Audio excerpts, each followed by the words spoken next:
Ni ye burda faslu salisu n'o y'a faslu sabanan an bɛna o de daminɛ e ye sisan. Alfaslu salisu ni ye bonada sabanan ye fi madihi nabiyyi namuɲuma tanuli la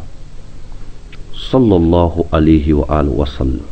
Ala ka namɛni kisaba n'a somɔgɔw kan. A ko zalamtu, ne de ye tɔɲɔni kɛ sunnata man, mɔgɔ ka tagasara la, ahaya, mɔgɔ min ye ɲɛnamayali kɛ a zalama dibi la, ila anishtakat kadamahu, fo a sen fila taara a dama kasi a durra tɔrɔ la min wara min ka bɔ fununa. O mɔgɔ ye jɔn ye? Alakira Muhammadu sallallahu alayhi wa sallam. Alakira tun bɛ nafila seli su fɛ fa sen fila bɛɛ bɛ taa funu jɔli kunna la janya fɛ. Ala ko min hakɛ la k'ale yafala ka jurumu bɛɛ ko a ma jurumu yɛrɛ kɛ yɛrɛ jango a ka taa jɔ jurumu na k'a ɲininka o la. Olu ye maasumu de, o tɛ jurumu kɛ. Mais o de filɛ ka nafilaw seli Ala ye. An anw mun n'an jurumu bɛ ɲɔgɔn na an ka jɔrɔ in na kɛ juma ye Ala ɲakɔrɔ donna don min naani nin kira in bɛna taa jɔ Ala ɲakɔrɔ. A ko washadda, a ko a ye sirili kɛ n'o ye kiraba in ko ye. Asha'ahu anwula min sakabin kɔngɔ fɛ. Watawa, a n'a ye kuruli kɛ kashiha ngɛrɛna mutrafala adami min wolo ye nɛɛmafɛn ye. Adamu ye wolo de ye, tarafu ye nɛɛma de ye, min wolo ye nɛɛmafɛn ye. Tahtali hijarati, fara jukɔrɔ. A sabatila dɔnnimɔgɔw ka kuma na, a ko tuma dɔ Alakira tun bɛ tile 3 sun k'a tugu ɲɔgɔn na, a su n'a tile bɛɛ a tɛ dumuni kɛ. A ko tuma dɔ kɔngɔ tun bɛ an ka zamzamiw na, fa tun bɛ kabakuru siri a kɔnɔbara kan ka disa siri a kan. E y'o kɛ ko joli kɛ Ala ye k'a sɔrɔ fandantun tɛ, a ye fannaya kanu. Rawadatuhul jibalu, a ko kuluw de ye ɲinini kɛ Alakira Muhammadu fɛ sallallahu alaihi wa sallam. Ashumma, n'o ye kuru kɔrɔtalenw ye min zahabin ka bɔ sanu na. Kulu y'a nata, olu bɛ kɛ sanu ye ka di Alakira ma. A nafsihi, Alakira yɛrɛ jati de fɛ koyi. Fa araha, Alakira ye jirali kɛ kulu ninnu na ayyama shamami, nunkɔrɔta ko kelen kelen bɛɛ lajɛlen la. Arabu ka laada la n'o mako tɛ fɛn min na k'a y'a nunkɔrɔta a la, o kɔrɔ ye mako t'a la de. Don dɔ la Jibirila de nana Alakira fɛ sallallahu alaihi wa sallam. A ko Muhammad, assalamu yakra'uka salam. A ko kisi masaw k'a ka foli f'u ye. Kisi masaw k'a f'u ye n'a ye e Muhammadu jaabi, a bɛ Uhudu kulu yɛlɛma k'o kɛ sanu ye k'o bila e Muhammadu ka bolo kan. N'i taara yɔrɔ o yɔrɔ Uhudu kulu in a b'i nɔfɛ o yɔrɔ la ye. N'i mako bɛ ka sanni kɛ i ka sin ka dɔ ta i kɔrɔ k'a di. Jibirila y'a kun suli dɔn a tila k'a kun wuli. A ko ya akhi ya Jibril, Alakira y'a kun suli dɔn a tila k'a kun wuli. A ko ya akhi ya Jibril, inna dunya daru man la dara lahu wa malu man la mala lahu wa laha yajma'u man la akla lahu daru fana'in wa ghururin. Jibirila ko ma ko sabatakallahu ala qawlin sabitin. Budati filɛ ko kuma de f'u ɲɛna an karamɔgɔ. A ko wa akadat daruratuhu, an nige Muhammadu sallallahu alaihi wa sallam a yɛrɛ ka makoɲa minnu b'a la, olu de gɛlɛyali kɛ a zudahu a ka banna fiha duniya na. Makoɲa minnu b'a la o de y'a ka ban gɛlɛya duniya na, a ko a tɛ duniya fɛ ka sababu k'a ɲɛ bɛ lahara de la. Inna darurata, i k'a dɔn makoɲaw la ta'du, o tɛ sagoli kɛ fiyewu al-isami tangan ka da Alakira ye maasumu de ye. Wa kayfa, ko cogo jumɛn na de yadi o darurati man, mɔgɔ ka makoɲa bɛ se ka a wele ila dunya kata dunya ma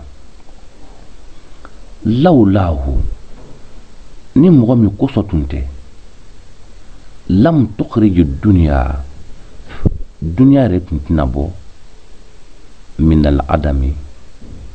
ndanya kɔnɔ y'a faamu a ko alakira muhammad sallallahu alaihi wasallam dunya bɛɛ dalen don k'a di ale de ma ale de ta y'a ye a bɛ min girin k'a nɔfɛ bilen muhammadun a ko n'i ma cɛ in dɔn nka bɛ muhammadu de ma sayyidul kawnayni kɛfɛn fila kuntigi do de duniya ani lahara wasakalayni ani giriyafɛn fila o kuntigi do de jina ani adamaden walifarikayni ani kulu fila kuntigi do de min urubin ka bɔ arabu la wa bin ajamin ani ka bɔ arabu tana na mɔgɔ mɔgɔ ni tɛ arabu ye a bɛ fɔ o bɛɛ de ma ko al ajamu nabiyuna anw ka nabi ɲuman al amiru ale de ye ɲamari kɛbaa ye ni ɲuman kɛli ye annahi ale de ye fatani kɛbaa ye ka bɔ juguman kɛli ma fala ahaduna a ko maa si kelen tɛ ye a barra k'o ɲali tɛmɛ n bɛ minhu ka tɛmɛ anw ka kira ba in kan fi kawli la kumana wala na'am wala man na'am kumana n'ala kira tun ko fɛn fɛn ma ko la an karamɔgɔ ye la ye koyi n'a tun ko fɛn fɛn ma ko na'am an karamɔgɔ ye na'am de ye anw de b'a fɔ la bi ka tila k'i saw ka t'i cun na'am kan o tun tɛ ala kira ye sallallahu alaihi wasallam huwa n'i ma ŋundige muhamadu dɔn al habibu ale de ye kanuɲɔgɔn ye allazi kanuɲɔgɔn min turja shafa'atuhu n'a ka sunnalandon bɛ jigiya likulli hawlin kana sinaya ko kelen-kelen bɛɛ lajɛlen muktahamin sinaya ko min ye karabadonfɛn ye adamaden ka minɛ ahwali ka bɔ siranyakow la sinaya ko minnu bɛ karaba ka don mɔgɔ kan a ko alakira muhammed sallallahu alaihi wasallam an b'ale le ka sunnalandon juguya ala bɛ se k'an kisi ka bɔ siranyakow ma lahara ani dunya bɛɛ da'a an ka ciba muhammed de ye weleli kɛ ilallahi ka taa ala ma fal mustamsikuna a ko milali ɲinibagaw bihi ni alakira muhamadu ye sallallahu alaihi wasallam mustamsikuna olu ye minabagaw de ye bihabli ni juru ye ghairi munfasimin juru min ye tɛgɛfetana ye mɔgɔ mɔgɔ ni ye alakira mina ye juru de mina min ye tɛgɛfetana ye o kɔrɔ ye juru min tɛ tigɛ fiyewu faka a ko an ŋunigi muhamadu de ye danni kɛ annabiyina na ɲumanw na fi khalikin danya na wa fi khulukin ani jogo la alakira ye na ɲuman bɛɛ bɛɛ dan cogo yɛrɛ la a y'o bɛɛ lajɛlen dan jogo farani na walam yudanuhu a ko na ɲuman tɔw de ma surunya alakira la fiyewu fi ilimin dɔnni na wala karamin an'u ma surunya na bonya na wa kulluhum a ko na ɲuman kelen-kelen bɛɛ multamisun olu ye ɲinibaga de ye min rasulillahi alakira muhamadu fɛ sallallahu alaihi wasallam garfan soliko kelen pela min albahari ka bɔ bajiba la aw rafshan walima funfuniko kelen pe min adiyami ka bɔ bajiba ka bɔ sanjiba la sanjiba min bɛ jigin o ka jigin a b'a fɛ k'a fɔ i ye na ɲuman minnu nɛmɛna ala ye bonya minnu di o na ɲumanw ma ala ye dɔnni min di o na ɲumanw ma n'i y'o lajɛ ala kɛra ta kɔrɔ a bɛ n'a fɔ mɔgɔ min ye bɔlinin ta kabol ni nyakele zuli kabo baji bala obe mun jan baji kan wal ma sanyin bishi kana katle kanya sanyin bishi kana katle kana usna ka ashurute ka sun ka tiketi obe mun bo sanyi valeur la wa Allah kana na yima to de flendi ko ngaramo wa wakifuna akuna yima to yi jobo de ladayhi ala kira yoro inda haddihim ukaddam dila min nuktatil ilmi kabodoni nuktala no tumiye o min shaklatil hikami wala kabo hikma usuri usigilin dengelina fahuwa akuni ma ala kira do ala kira de allazi alade maye tamma ma'anahu mo min ga ko yere hakika yere dafala mana ko ya hakika yere de dafala wa suratahu ani mo min je min ga ko yere sura yere dafala yere sura dafala la fe summa ko fe istafahu bari'un nasami ulu koromulu dlamra ala o ya swani kake habiban akan roe munazahun akwangu ni Muhammadu Kassan an sharikin kabof faranyonga ba makafunyo ya bama fi mahasinihi akanyalikula fahuwa akwala kira fajau harul husni aku cenya ni nyali jawharu fihi ala kira kunyana ghairu munkasimin wit la vitanaye ani mo woni mo je aba fe ka fuyi ala e bunya ko mun ke ala kira ni cinya mun ke laye ala kira ka bunya ko na ka cinya ko matlale ni mo je ale takela mun yala de so ba mana ngam ko te ko mun yala ale takela mun yala de ka kerengere ka la ka male ni mo ma je ala e a me tarikula qur'ana kono ka fa muso ye sayyidina yusufu laje ka jirabi ala fuyo tige ni nguruyi edemina fo adu fala ko yusu ko dunia cenya tlange di lale de ma fe ka min fu nyina o jabila o cenya min tlana mo ni yusu ci ala kra ka cenya tuntula ala kra tatu mo nyu ala di na fo me munga ma muso ma se ko tige ala kra ka cenya kama ma fu ye ni ayo ma se ka ke fendo de be fo ma ko alhibatu mahabbatu be muhibbatu be kelinte mahabbatu abe fo ma ko hiba woni muhibbatu tekeleni muhibbatu yi kamni mahabbatu yi kamo kanu fo ka saranya teke nya yo alawde mahabbatu yi wodi tuma ala krataka mo tun se ka laje sinya flaki nya churanya na jangu tadi ni tu ala krai jade bi tekedi jangu ka ta jira bi ala kamul ka ki bulu teke ya famu aku da kanka e katolike ma ikafintui idda'atuhu nasara yo fi min wili pin nabihim ukana imana ule ko kana nyuma ya ala dinyi tuma do ko kana nyuma ya ala yare dodi akui kamu fala krama wa hakum ikakriya ke nyalike bimani fin shita media madi hantanula fihi ala kra kunyana wahta kimu ke kanyade wahta kimu ke ku nyakusobe ni tanluko yi diade ni bisu ko fo ala kramay kana fo ala do kana fo ala delu kabo flalawa karon ke ni miyo media wala ka be kana ala kray wan subu e kadame yake ila zatihi katala krare jatima ma fina shita mi idia min sharafin kabubu yan korotala ni korota ko idia abe fala krama be bala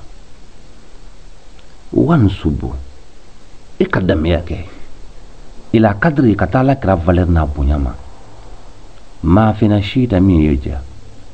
min izamin kabubu yana fa inna fadla rasulillahi e ka don ka fo ala kra ka samaniya laysa haddun akudanite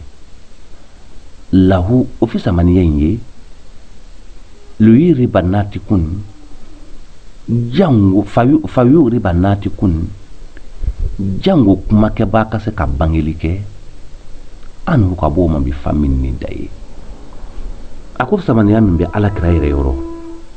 dandew lawo jango kuma kɛ ba ka se ka sigi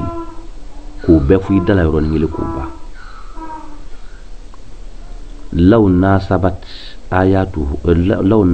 ayatuhu n'ala kira ka kabakoyaw n'olu tun ye danbeyali kɛ kadrahu ala kira yɛrɛ valeur la izamani bonyana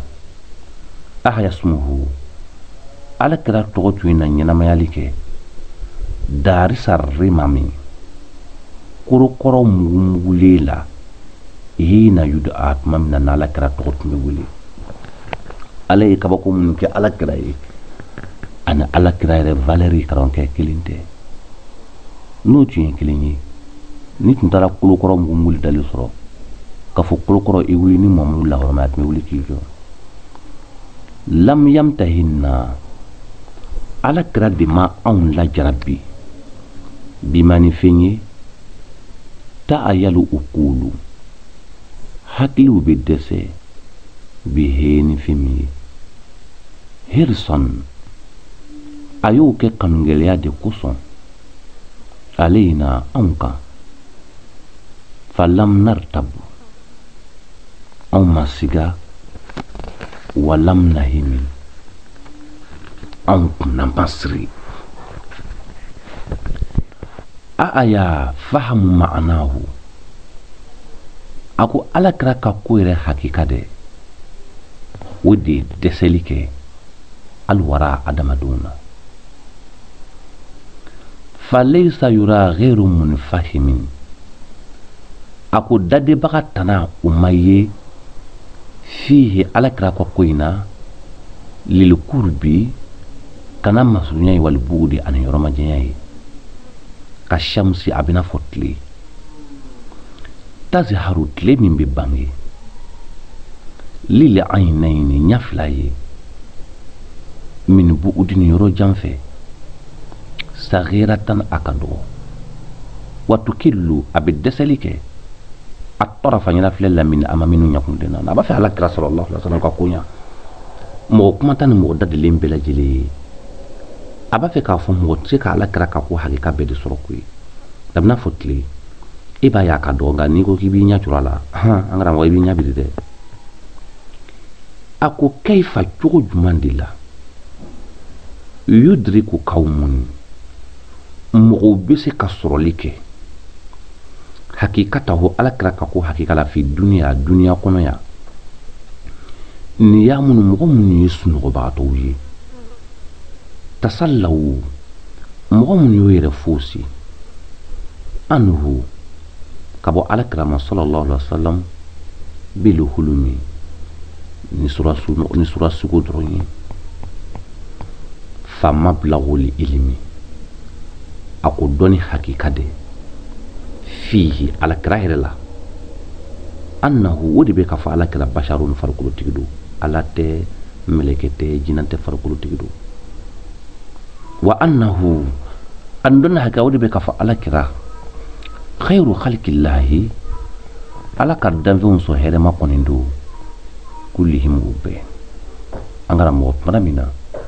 kitabutigi ye nin yɔrɔ in fɔ fa mablagil ilmi fihi annahu basharun a kan ka min tɔgɔ la a ma se k'o ɲɛ sɔrɔ a sigola ala kira la ala kira ko k'a k'a tɔgɔ la wa annahu khairu khalqillahi kullihim i y'o yɔrɔ faamu a ko wa kulli ayin kabako de a ta rusulu ni cidenw nana alkiramu n'o ye cidenba ninnu ye olu nana biha n'o kabakow ye fa innama ittasalati e k'a dɔn k'o kabakow de tugu la bihim n'olu ye min nurihi ka bɔ zamzami nɔrɔ la sallallahu alaihi wasallam a ko kira minnu bɛ yen kabako minnu dila kiraw ma o bɛɛ lajɛlen bɔra zamzami nɔrɔ la alakira muhammadu sallallahu alaihi wasallam fa innahu a ko an kuntigi muhammadu e k'a dɔn k'a fɔ an kuntigi muhammadu shamsu fadlin fisamaniya tile don o mɔgɔw tɔw de kawakibu hawli fisamaniya kalow de ye yuzhirna ulle bala ka bangilike anwaraha unwarula linnasi mɔgɔw fi zolamil dibila y'a faamu kalo ni tile a juma le nɔrɔ ka bɔ kalo caman bɔ sufɛ nka ni tile bɔla tile fɛ a banna a bɛɛ bɛ taa n'o yɛrɛ ye a ko ma akramahu fɛnba ye bonya k'ala kirala koyi akirimu e ka bonyali kɛ bi haliki nabiyyin ni naɲuman yɛrɛ daɲa ye a dancogo ye zanahu khulukun jogo ye dancogo min masiri n'adamaden ni tiɲɛna cogo to ni jogo ɲuman di la i lebulen don mustamilun min lakafolen bɛ bil husni ni ɲali ye wa mutasimi ani min tamaseyalen bɛ bil bishri ni nisɔndiya ye o ye alakira de sallallahu alaihi wasallam ka zaharu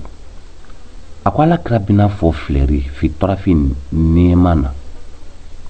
wal badri alakira bɛna fɔ badru kalo fi sharafin kɔrɔta la wal bahari alakira bɛna fɔ bajiba fi karamini bonyana wal dahari alakira bɛna fɔ jamana jɔnlatigɛ jamana waatiw